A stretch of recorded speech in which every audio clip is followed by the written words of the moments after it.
So, not filing your required tax returns, particularly over an extended period of time, brings with it its own sense of guilt for most people. But can you actually be found guilty? Can you actually go to jail for failing to file your required tax returns? The answer to that question is yes. You can go to jail, and more precisely, federal prison, for failing to file your required tax returns. And there have been people who are sitting in prison right now for failing to file their required tax returns. That said, the law recognizes that there is a difference between, uh, first scenario, somebody who, they experience some unforeseen life event that caused them to get behind with many of their duties, including doing their annual tax return. So there's a difference between somebody like that and somebody who knew they had to file their taxes, had every ability to file their taxes, but willfully and voluntarily did not do so. Okay, there is definitely a distinction there. Now, if we're going to look at the law, there are two sections of the Internal Revenue Code that speak to this issue of not filing tax returns. Okay, let's start with the misdemeanor noncompliance. The misdemeanor here. So this is in section 7203 of the Internal Revenue Code. And it says any person required under this title to pay any tax or required to make a return. Okay, so basically to file a tax return, who willfully fails, right, to make such return, shall, in addition to other penalties provided by law, be guilty of a misdemeanor, and upon conviction thereof shall be fined not more than $25,000 or imprisoned not more than 1 year, or both, together with the costs of prosecution. Okay. Now, there's also a felony crime, 7201, attempt to evade or defeat tax. Now, this just says any person who willfully attempts in any manner, okay, and that could include willfully not failing to file a tax return. Any person who willfully attempts in any manner to evade or defeat any tax imposed by this title or the payment thereof shall, in addition to other penalties provided by law, be guilty of a felony, and upon conviction thereof shall be fined not more than $100,000, $500,000 in the case of corporation, or imprisoned not more than 5 years, or both, together with the costs of prosecution. Now, what I want you to notice here is a key word that appears in both of these statutes. Okay? Both of these statutes. Can you guess the word? It's right here, willfully. All right? It's here too in the felony statute, willfully. Okay? Willfully. So, kind of put frankly, just the mere failure to file a required return.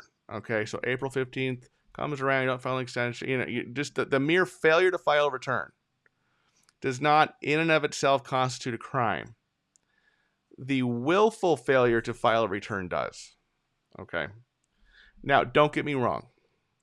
Non-willful, i.e. non-criminal, non-compliance can still be penalized with the failure to file penalty, the failure to pay penalty, the failure to pay estimated tax penalty or underpayment of estimated tax penalty, and of course interest. Okay, those things you can be hit with even for non-criminal, non-willful non-compliance. Okay, but the government can't convict you of a crime in these matters unless it shows that you willfully failed to file your return. Okay, in the eyes of the law, willfulness is the difference between a tax mistake and a tax crime. Okay.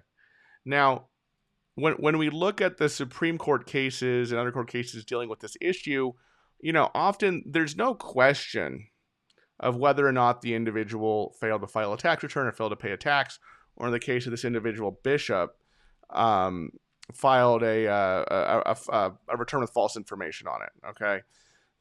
Because there are other civil penalties for such things.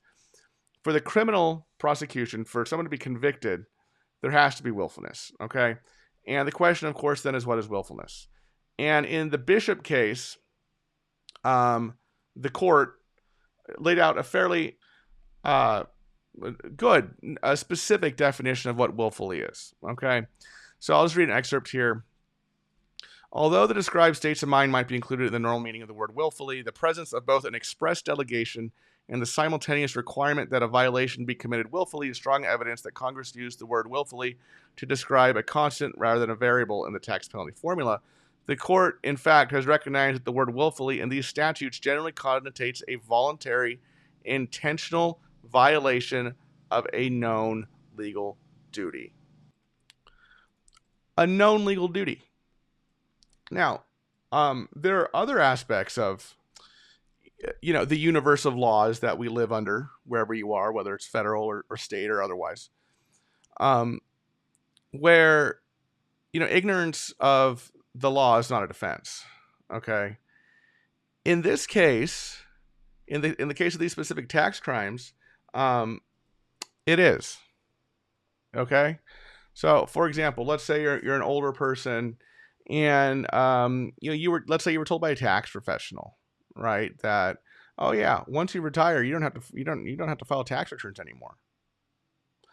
And you took that information from a tax professional, and it seemed to make sense to you, and you ran with it, and you didn't file your tax returns for several years. Right? Now, don't get me wrong. For some people, once you retire, and if your only income is Social Security, you don't have a filing requirement, right? But if you have Social Security and you're getting, 1099-R distributions, from a pension or other forms of income, rental income, you probably have a filing requirement. Okay.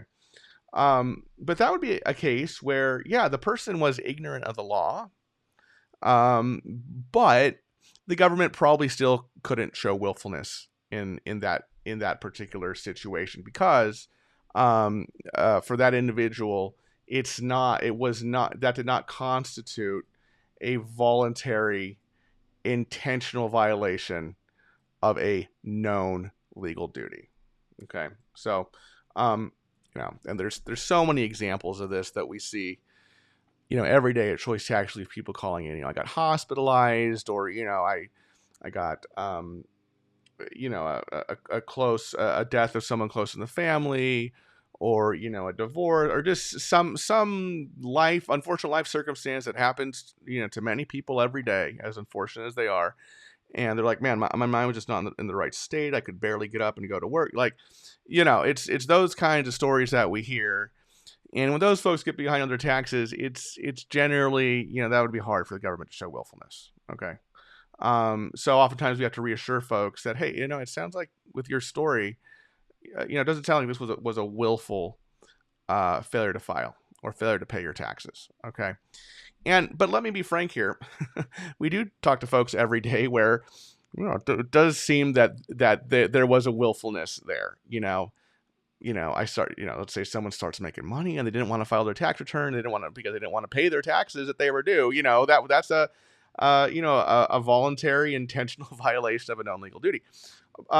But just from a resource perspective, and, for those folks, we take them on as clients, and we're not, telling the IRS or anything, and from a resource perspective, though, right, there are probably, thousands upon thousands of folks, probably hundreds of thousands, right, who are technically in violation of IRC 7201, the felony, or 7203, the misdemeanor.